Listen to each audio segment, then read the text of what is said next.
I'm Regine Schlusny. In the war in 42, we were told that we should leave Antwerp. So my father, my mother, and my two brothers and myself, I was 2.5, we left Antwerp for Hemiksem. And we lived there in a cafe on the second floor. We had 2 rooms for my brothers, my 2 brothers, for me, and the other room for my parents. We thought we were very safe, but it wasn't true because somebody must have realized that Jewish people were living there. And we had much luck because the son of the mayor came to the neighbor, Charles, who had a supérette, a food shop, and to tell him, go to these people, tell them that my father has to come and pick them up to bring them to the Dossin Kaserne in Mechelen. And when Charles came, he said to my parents, take whatever you can take with you, take the 2 boys, and if you want, leave the little one here. They had no children, and I stayed there. And he said to my parents, if you find a good place where you think you are safe, you come and pick her up. Well, a pickup was 3.5 later, when the war was finished. Well, liberation, I remember that they came, there was 1 car with 2 soldiers, came to Hemiksem, and one of the soldiers took me in his arms. And it was a Canadian one. And today there are some Canadians here, and they want a picture, that's why I have it with me. And they're going to try to find out who the guy was, and if there is still some family. My daughter lives in Boston, in America. So when I go to see her, and they find some people in Canada, I'm surely want to go and see them and speak about their father if he's not alive anymore. I never saw my parents during the war. I never saw my brothers.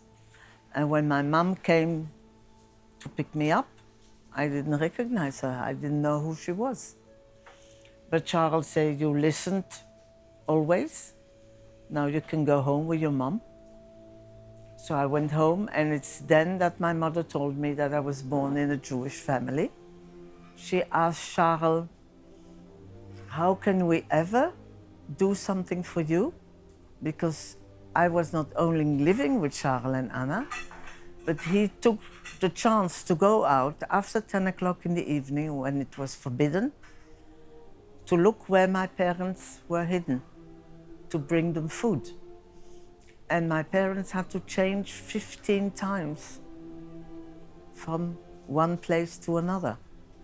Charles had an answer when my mom asked, what can we ever do for you? He said, don't take the little one away from us completely. And they made an agreement that I would come every Friday till Sunday and stay with them. So I had a complete double life. In the week, I was with my Orthodox Jewish parents, and in the weekend, I was with my Christian parents.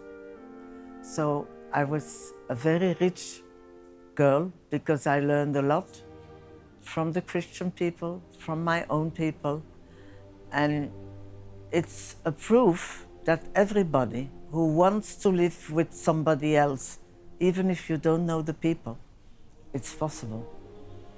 I go to the schools, and that's what I tell the children. When there is war, we are lucky because there is also good people. They don't want war, they want to help, and it's because of these people that I'm living, because there is good people.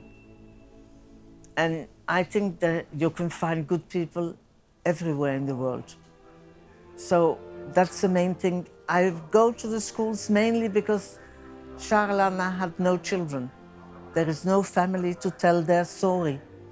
So I took it upon me to go and tell their story. They shouldn't be forgotten. They are honored in Jerusalem. They will never be forgotten. But I want the Belgian people to know what people between them did, the goodness of the people. That's my message.